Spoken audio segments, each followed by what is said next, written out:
Hello అందరికి welcome to DNK family vlogs. Telangana స్టైల్లో mutton keema curry ఎలా చేయాలో చూద్దాం. ముందుగా స్టవ్ ఆన్ చేసుకొని బాండి పెట్టుకొని ఆయిల్ వేడి చేసుకోవాలి. ఆయిల్ వేడయ్యాక హోల్ గరం మసాలాలు వేసుకోవాలి. కట్ చేసుకున్న పచ్చిమిర్చి వేసుకోవాలి.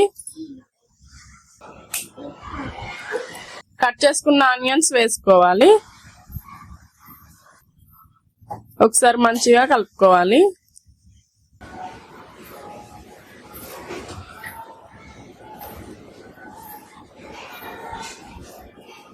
ఒక టేబుల్ స్పూన్ సాల్ట్ వేసుకోవాలి. సాల్ట్ వేసుకోవడం వల్ల ఆనియన్స్ తొందరగా మగ్గిపోతాయి. ఒకసారి మంచిగా కలుపుకోవాలి.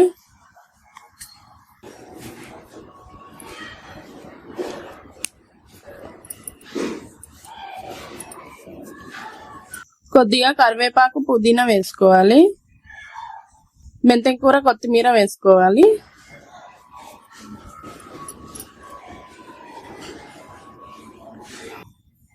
మంచిగా కలుపుకోవాలి.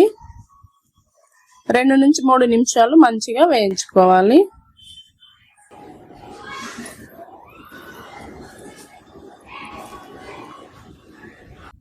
ఇలా మంచిగా వేయించుకున్నాక దీంట్లోనే కొంచెం అల్లం పేస్ట్, కొద్దిగా పసుపు వేసుకొని అంతా కలిసేలా మంచిగా కలుపుకోవాలి.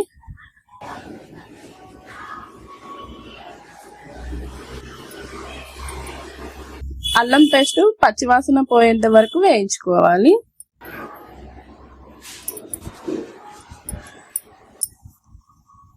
ఇలా మంచిగా వేయించుకున్నాక క్లీన్ చేసి పక్కన పెట్టుకున్న మటన్ కీమాను దీంట్లో వేసుకొని అంతా కలిసేలా మంచిగా కలుపుకోవాలి.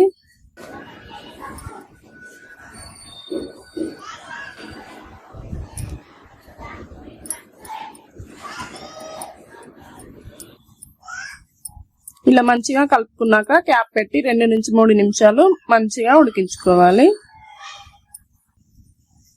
మధ్య మధ్యలో కలుపుతూ మంచిగా ఉడికించుకోవాలి. ఇలా వాటర్ అన్ని ఇంకిపోయేంత వరకు ఉడికించుకోవాలి.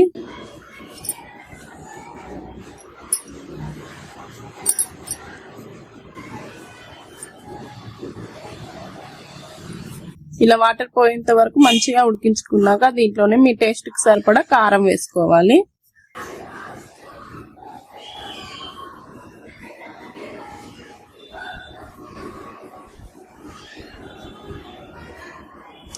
సాల్ట్ వేసుకోవాలి. నేను ముందుగానే కొంచెం సాల్ట్ వేసాను కదా, అందుకే ఇప్పుడు కొంచెమే వేసానండి. 2 టేబుల్ స్పూన్ల ధనియాల పౌడర్ వేసుకోవాలి. 1/2 టేబుల్ స్పూన్ మటన్ మసాలా వేసుకోవాలి. ఇది హోమ్ మేడ్ మసాలా అండి. అంతా కలిసేలా మంచిగా కలుపుకోవాలి. ఒకసారి ఇలా మంచిగా కలుపుకున్నాక క్యాప్ పెట్టి 2 నుంచి 3 నిమిషాలు ఉడికించుకోవాలి. ఇలా మంచిగా ఉడికించుకున్నాక దీంట్లోని ఇప్పుడు 1/2 గ్లాస్ వాటర్ పోసుకోవాలి.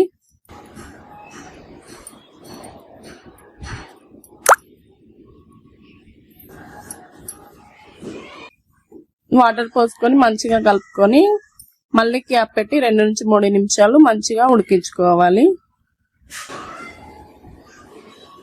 ఇలా ఉడికించుకుంటే మన మటన్ కీమా కర్రీ రెడీ. చాలా టేస్టీగా ఉంటుందండి. ఒకసారి ట్రై చేసి చూడండి. లాస్ట్ లో కొత్తిమీర వేసి గార్నిష్ చేసుకుంటే సూపర్ గా ఉంటుంది. ఇది అన్నంలోకైనా, చపాతీలోకైనా, పూరీలోకైనా, బగారా రైస్ లోకైనా అదిరిపోతుంది. ఒకసారి ట్రై చేసి చూడండి. లైక్ చేసి సబ్స్క్రైబ్ చేయండి.